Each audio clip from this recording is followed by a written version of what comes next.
नमस्कार, मैं हूं महेंद्र। स्वागत है एक बार फिर से।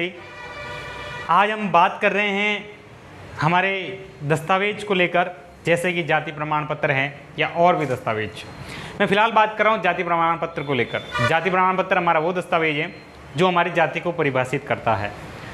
इस वीडियो को बनाने का मेरा उद्देश्य ये है कि हम कई बार जाति प्रमाण पत्र के हमें दस्तावेज के बारे में पता नहीं होता है, हम किसी को बार बार पूछते हैं, जानकारी भी हमें पूरी तरीके से मिल नहीं पाती है और सटीक जानकारी भी नहीं मिलने के अभाव में हमारा जाति प्रमाण पत्र लेट होता रहता है। तो मैं आज आपको ये जानकारी दे रहा हूँ और समय समय पर इसके नियम भी बदलते रहते हैं, उनका भी अवलोकन करना चाहिए।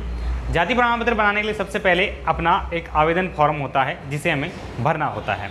उस आवेदन फॉर्म पर हमारी फ़ोटो लगती है और गजेटेड ऑफिसर जैसे थानाधिकारी महोदय हो गए, व्याख्याता हो गए, स्कूल के हेडमास्टर हो गए या प्रिंसिपल हो गए और या चिकित्सा अधिकारी हो गए।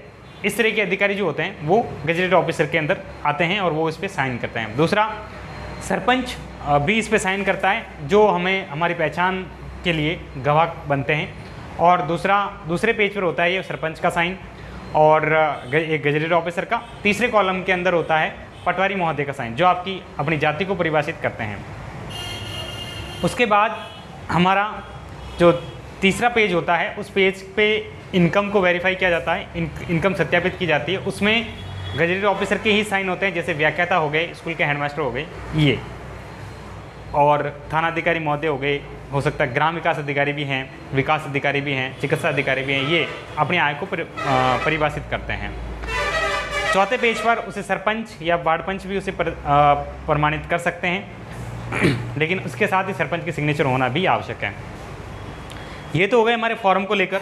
अब बात करते हैं इसके दस्तावेज को लेकर। इसके दस्तावेज में सबसे पहले हम जिसका बना रहे हैं उसका आधार कार्ड जरूरी है और आधार कार्ड बनाने के लिए आपने दिया है तो आप रिसिप्ट भी लगा के ट्राई कर सकते हैं।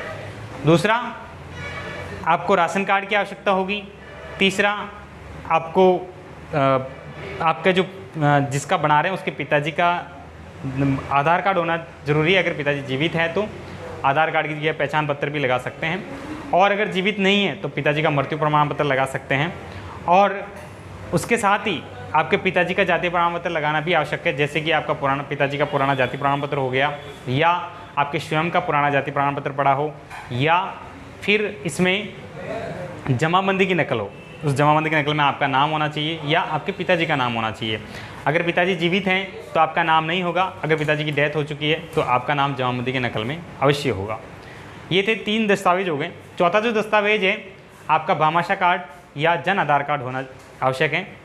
और 5वां जो दस्तावेज है वो आपकी स्कूल की मार्कशीट हो सकती है, आप मार्कशीट भी लगा सकते हैं।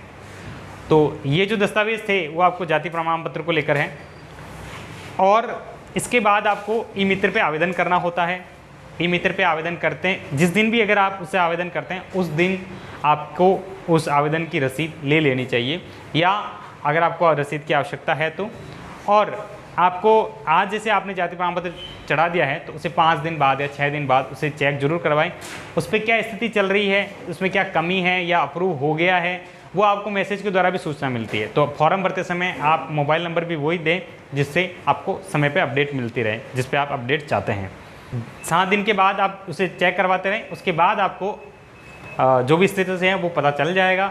इस तरीके से आप जो जाति प्रमाण पत्र हैं वो जल्दी बना सकते हैं। अक्सर क्या होता है कि हम जाति प्रमाण पत्र ई मित्र को देकर भूल जाते हैं कि हमने कोई भी जाति प्रमाण पत्र रखा हो।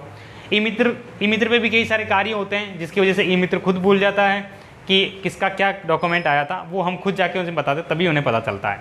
तो इसलिए हमें खुद का डॉक्यूमेंट को हमें जानकारी रखनी चाहिए और हमें 6-7 दिन में उसका अपडेट लेते रहना चाहिए।